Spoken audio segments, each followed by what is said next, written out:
క్షమాపణ ఎంత గొప్పదని చూడండి. లూకాసు వార్త క్షమాపణకి అర్థం అంటే ఆమెనండి. లూకాసు వార్త 23వ అధ్యాయం 34వ వచనం.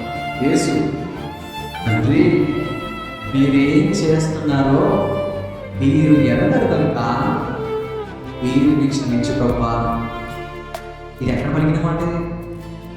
సిలువ పైన ఉండి రక్తం కారుస్తూ, చెమటలు కారుతున్నట్టుగా రక్తం కారుస్తూ, ఆ ఎండలో మనం మండిపోతూ ఒళ్ళన్నీ దెబ్బలు కలిసి ఆ దెబ్బల నుంచి, గాయం నుంచి రక్తం అలా కారుతూ, ఆ పుండు నుంచి అలా కారుతున్నప్పుడు ఎండకి మండిపోతూ దాహంతో కొట్లాడుతూ సిలువ మీద ఉండి ఆయన ఏం చేశాడంట? తండ్రి మీరేం చేస్తారో మరి తెలియదు ప్రభా, క్షమించండి అంటే ప్రతి మళ్ళీ నమ్మకం గొప్ప దేవుడు. ఆయన నమ్మమని చెప్తున్నాం, మరి ఏం చేస్తాం? ఆయన అంగీకరించాలని చెప్తున్నాం, మరి ఏం చేస్తాం?